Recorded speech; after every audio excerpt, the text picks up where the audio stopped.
स्वागत है आपका हमारे नेक्स्ट लेक्चर पे। पहले लेक्चर में हमने कवर किया एक्सियल पॉइंट को, एक्सियल लाइन पे वो पॉइंट जहां पे हम पोटेंशियल को फाइंड आउट कर रहे थे ड्यू टू द डाइपोल, और हम कवर करने जा रहे हैं इक्वेटोरियल लाइन का वो पॉइंट जहां पे हम इलेक्ट्रिक पोटेंशियल कवर करेंगे ड्यू टू द डाइपोल। ठीक है, तो सारी कंसीडर करने वाली कहानी बिल्कुल एज इट इज वही है। हमने आपके सामने डायग्राम बना रखा है। चलिए जल्दी से शुरू करते हैं अपनी कहानी को। क्लियर? तो मेरे पास देखो एक माइनस क्यू चार्ज, एक प्लस क्यू चार्ज है, दोनों के बीच का सेपरेशन 2a, तो a और a। इक्वेटोरियल लाइन कौन सी लाइन होती है? जो डायपोल को बिल्कुल इक्वली दो पार्ट में डिवाइड करती है। This line is known as the equatorial line. और यहाँ पे मैंने एक पॉइंट लिया है, दैट इज द x, और मुझे x पॉइंट पे क्या बता के देना है कि कितना पोटेंशियल फॉर्म होगा due to the both charges. Clear है? तो चलो यहां से अगर मुझे यहां के लिए पोटेंशियल लिखना है, यहां से मुझे यहां के लिए पोटेंशियल लिखना है, तो मुझे क्या पता होना चाहिए? डिस्टेंस पता होनी चाहिए। तो चलो पहले इसकी डिस्टेंस पता कर लेते। तो देखो दिस डिस्टेंस a और दिस इज द r, और आपको पता है कि हमने क्या यूज कर लिया, क्या पाइथागोरस थ्योरम। तो मुझे मिलेगा result r square plus a square. क्या यहां तक बात समझ में आ गई? क्या यहां तक आपको बात समझ में आई? क्लियर है? ओके, यहाँ पे चलो और यहाँ पे भी लेके चलते हैं और वैल्यू रखते हैं। तो वैल्यू में मुझे क्या मिलेगा? r square plus a square root के अंदर।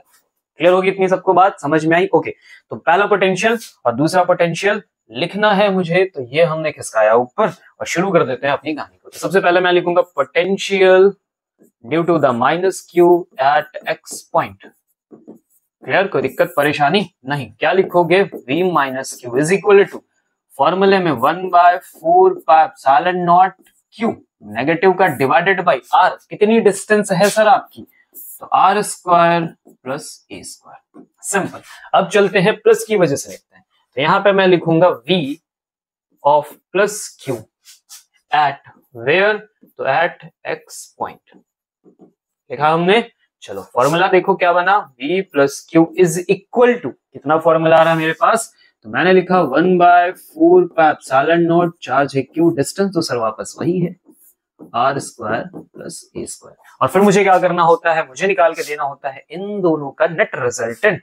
तो चलो आ जाओ, इन दोनों का नेट रिजल्टेंट निकाल के देते हैं। तो मैंने कहा v net at x point, तो क्या होगा v नेट आपका?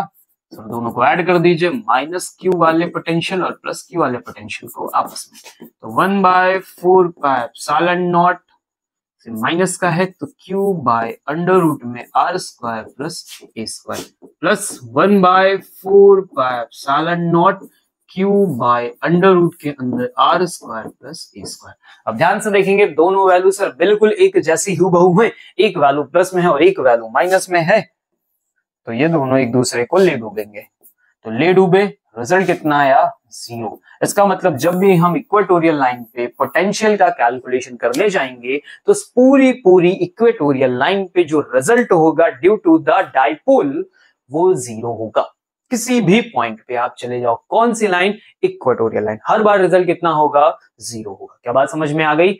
मिलते हैं नेक्स्ट वीडियो में।